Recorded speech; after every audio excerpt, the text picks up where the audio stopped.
Hi Year 11, it's Mr. Britton here. I've come to a place quite near my house. Can you guess where it is? Give you a clue.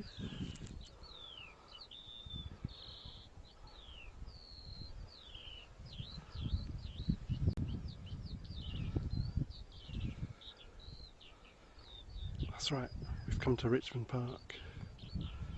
We're going to be thinking about energy flow through the ecosystem, looking at food chains.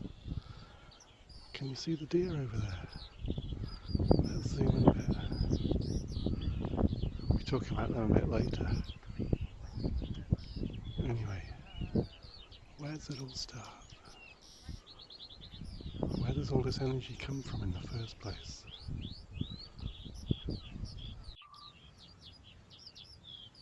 Where does the energy come from to make the bracken grow?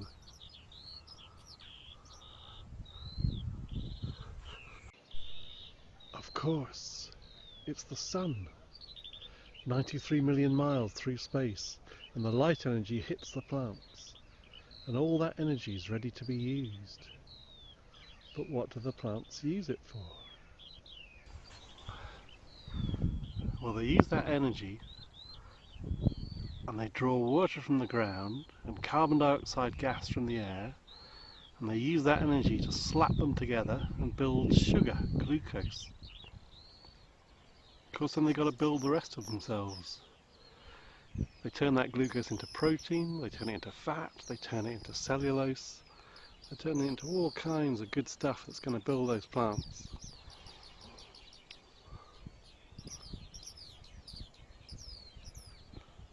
And then something comes along and eats it, maybe. Animals. Animals get all their nutrients from plants. You had it for breakfast. What did you have for breakfast? Probably came from plants. Did you have bacon for breakfast? That doesn't come from a plant, does it? No, it doesn't. It comes from a pig. But where did the pig get its energy from? Plants, maybe. Pigs eat a lot of vegetables. Plants make their own food from carbon dioxide and water. They produce their own food. They're called producers. They're the first thing in the food chain. What might be next in this food chain?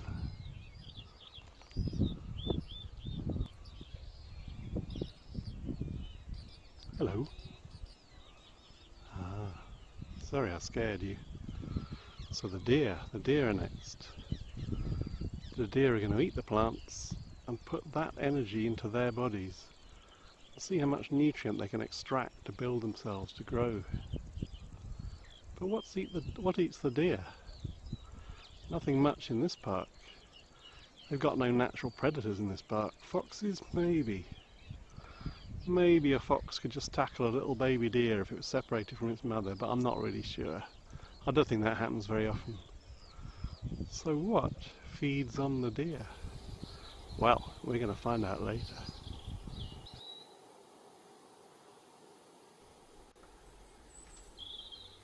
I'm pretty sure that there's nothing else in the park, no predators bigger than a fox.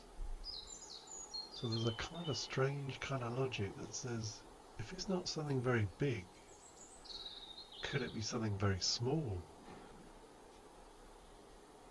Anyway, let's finish looking at the deer, and then, as I said earlier, I'll tell you all about it later.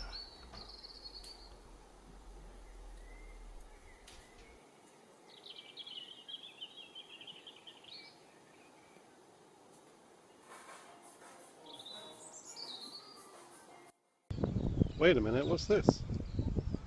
Oh yeah, it's a tree. Let's have a look. It's a pretty big tree, but it's quite a young one. What kind of tree is it? How can we tell? Let's have a look. Look at those leaves. Those are oak leaves. Very distinctive. Those round blobby ends. You won't see leaves like that on any other tree. Something special about oak trees. The park's full of them. There's an old one. A tree like that might be, well, it's dead now, but it might be 900 years old. They say oaks take 300 years to grow, 300 years to live, and 300 years to die. So that tree might have been a little seedling around the time of the Battle of Hastings.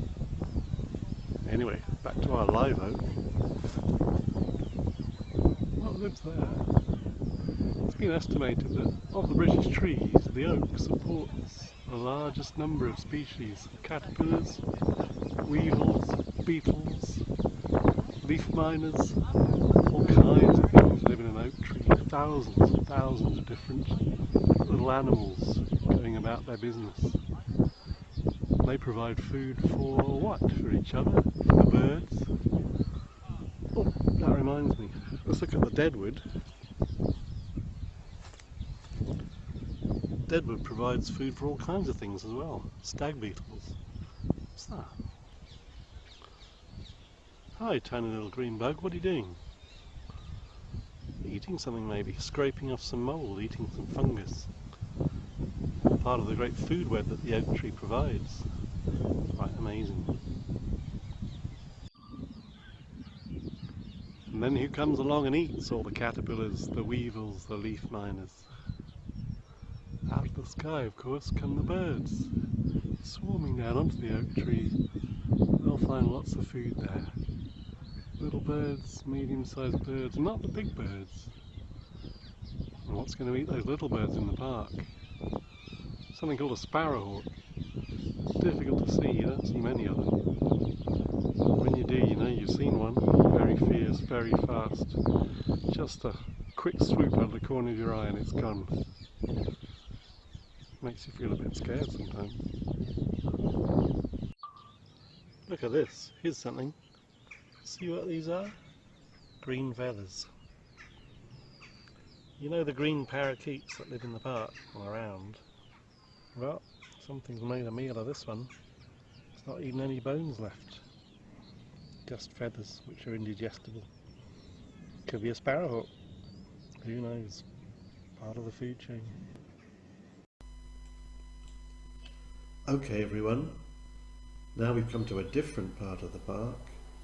We're going to look for some of my favourite creatures that live here.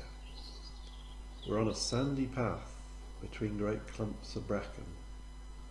And I'm going to have a look down at the ground and zoom in to see if we can find what we're looking for. What's that? A tiny hole. Looks like a miniature volcano. Are there any more? Yes, there's another one. Looks like something's been digging here. What could it be? There's loads of them. Let's stay by one of the holes and see what turns up. Look, there's something. A tiny insect. It's a wasp. Not like the common wasps you see in the garden that come and steal lemonade and make everyone scream. These are digger wasps. They live on their own. They're completely harmless to humans. They dig out these tiny burrows with an entrance hole. And they go away and hunt and find a tiny caterpillar or a spider, and they sting it and paralyse it, put it in the hole, put it in the burrow, and lay an egg on it. And the baby wasp hatches out and eats the caterpillar. Horrible, really. That's how they make a living. So they're all part of a food chain. What did the caterpillar eat? And what will eat the wasps?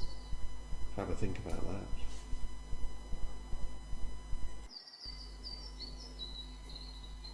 Here's another one. Going into its burrow. What's it going to do down there? Look after its babies maybe. Make sure there's no cave-ins, no floods, no damage. Just checking probably. And off it goes again. And here comes another one. It's a busy life, being a wasp. Okay, so earlier on, I said I'd try and show you what was eating the deer. And we're going to have a look. I'll show you what I've got. I've got a piece of white cloth on a stick. And to catch one of these guys, we're going to do this. Let me show you.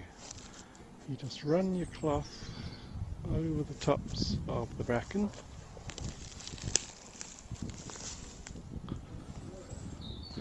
take it along the edge. This is called flagging, by the way. And then we'll see if anything wants to be caught.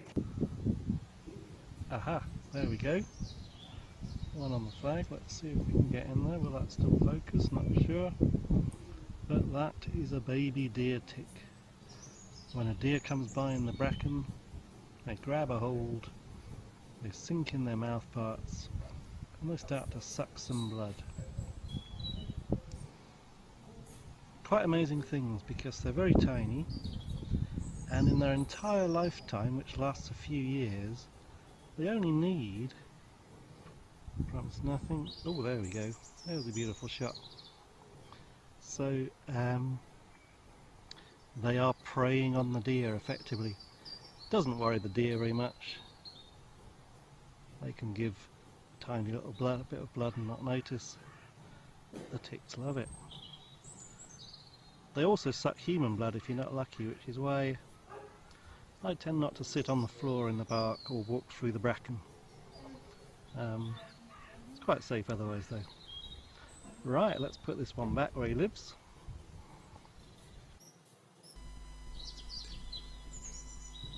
So there we have it. We've now seen 3 different food chains in the park, and they're all interconnected. All the animals live in the same space, they're in a similar habitat, and they're all doing what they do at the same time.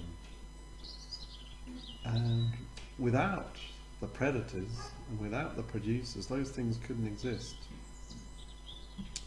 Without the sparrowhawk, there'd be too many small birds and they'd run out of food because they'd eat it all.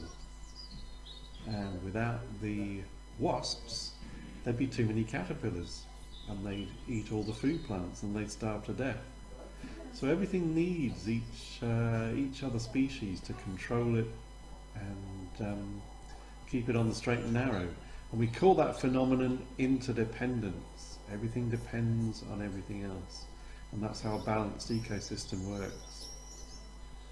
So your task is going to be to sort those 3 food chains out and draw me a diagram of the 3 food chains. I'll give you an example on a PowerPoint slide I'm going to show you.